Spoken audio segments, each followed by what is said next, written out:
नमस्कार बंधुरा आजकेर चटजलदी निरामिष रेसिपि हलो निरामिष पनिर ग्रेभि। मायेर घरोया रान्नाय सकलके स्वागत। खूब कम उपकरणे तैरी এই রেসিপিটা আপনি ডিনার রেসিপি হিসেবে বানিয়ে নিতেই পারেন। তো চলুন রেসিপিতে। এখানে 200 গ্রাম পনির নিয়ে বড় বড় কিউব করে কেটে নিয়ে এতে দিয়ে দিলাম 1 টিস্পুন নুন। এবার এতে দিয়ে দিচ্ছি 3 টেবিল স্পুন টক দই এবং হাফ কাপ জল ভালোভাবে মিক্স করে পনিরের মধ্যে আর দিচ্ছি 1 টেবিল স্পুন টমেটো সস। তারপর সবকিছু ভালোভাবে মিশিয়ে নেব আর এটা ম্যারিনেট করতে দেব 10 মিনিট।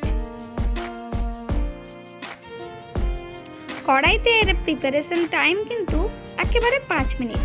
কড়াই 3 টেবিল স্পুন তেল দিয়ে দিলাম। এরপর এর মধ্যে 2টি এলাচ একটু চিড়ে এবং একটা সিনামন দিয়ে দিলাম। একটা শুকনো লঙ্কা চিড়ে দিয়ে দিলাম। এবার মশলাগুলো ভালোভাবে ফাটতে শুরু করলে এর মধ্যে দিয়ে দিলাম হাফ গ্লাস দুধ। এবারে দুধের মধ্যে দিয়ে দিচ্ছি 1 টিস্পুন নুন এবং 2 টিস্পুন গুঁড়ো চিনি।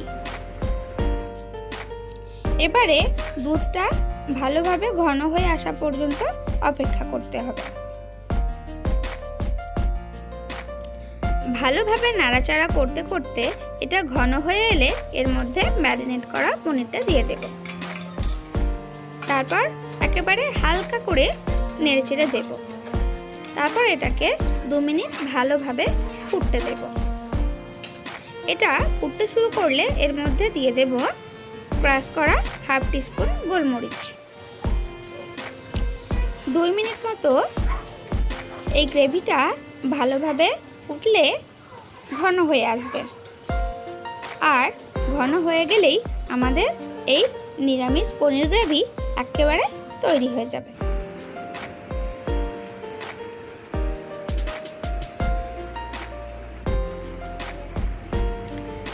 দেখছেন ঘন হয়ে আসতেই এর কালারটা দারুণ সুন্দর লাগছে।